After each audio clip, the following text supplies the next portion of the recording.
So let's go ahead and go inside the building. And by the way, if you have grass poking up through your floor inside the building, you can use a building pad to emboss or impress or depress the floor.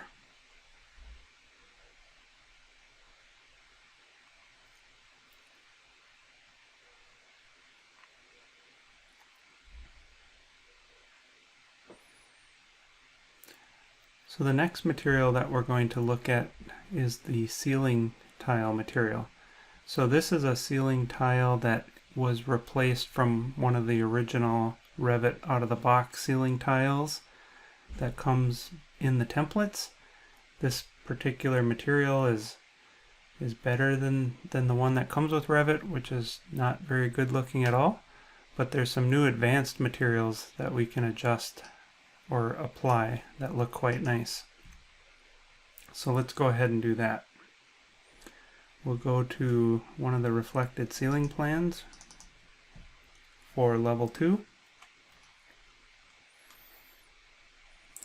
We'll select this ceiling and go to Edit Type, Edit Structure, and then we're going to edit the material associated with that assembly on the exposed side, the bottom side of the ceiling.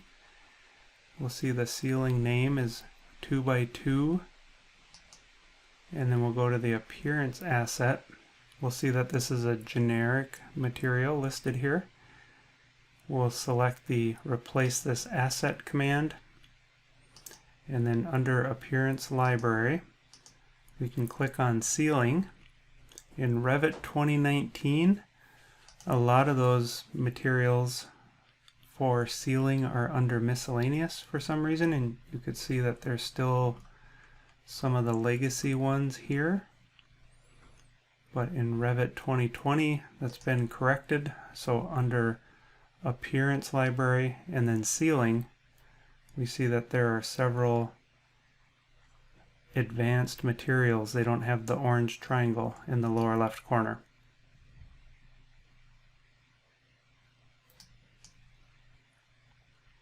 So there are several options that we can use. There's a 2x2 with a narrow gap between the tiles.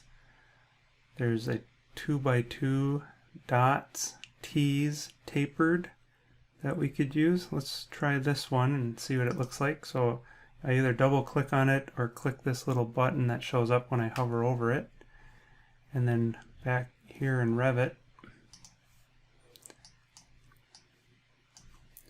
if I hit the apply button in the material browser, we can see the update in Enscape. Before we focus on that too much, notice the material browser, instead of saying generic now, it says parameters. And then we also see that advanced highlights option.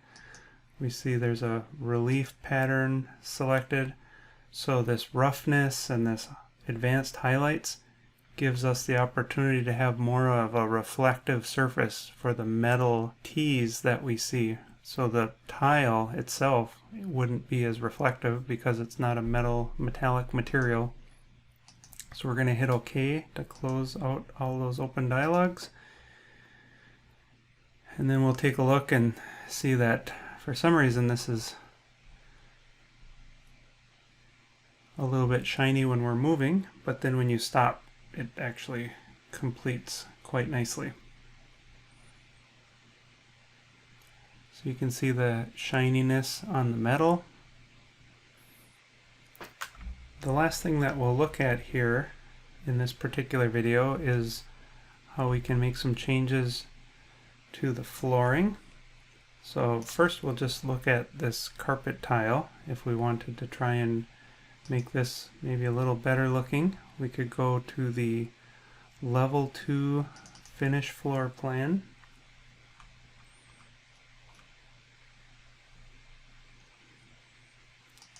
And we'll select what is set up as an 1/8 inch thick floor that's offset up 1/8 of an inch.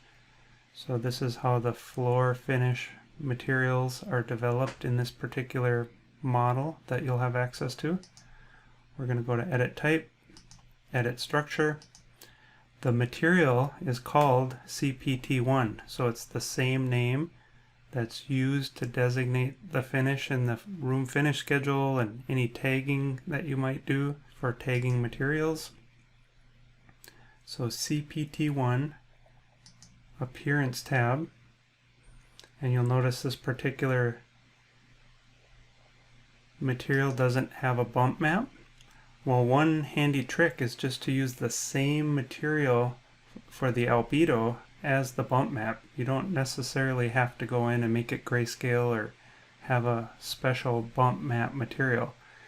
If we were to click use material, actually we'll check the box, which then implies we're going to use the material. We can see that in this case it opens up some folder where that particular albedo texture image is not located. So a cool trick to make sure that it brings you there automatically is to click on a material that is in the right spot.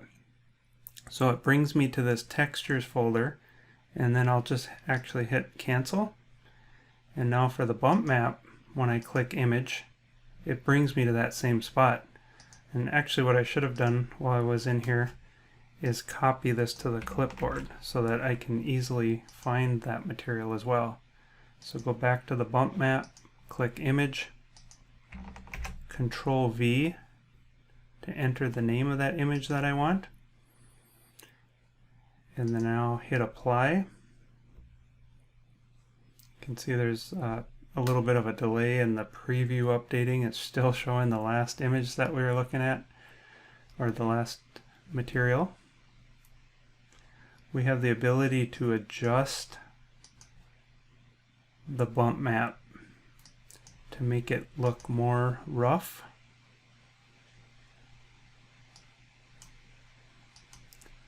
One thing we also need to do is make sure that the scale is set the same. So if we click on the preview of the image, we can see it's 16 foot by 16 foot. If we go to the bump map, that it's only 1 foot by 1 foot.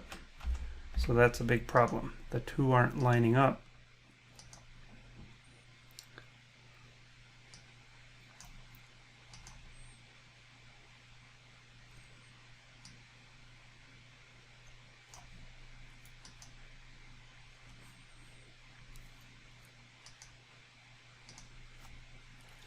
So now this material will have more of a relief to it.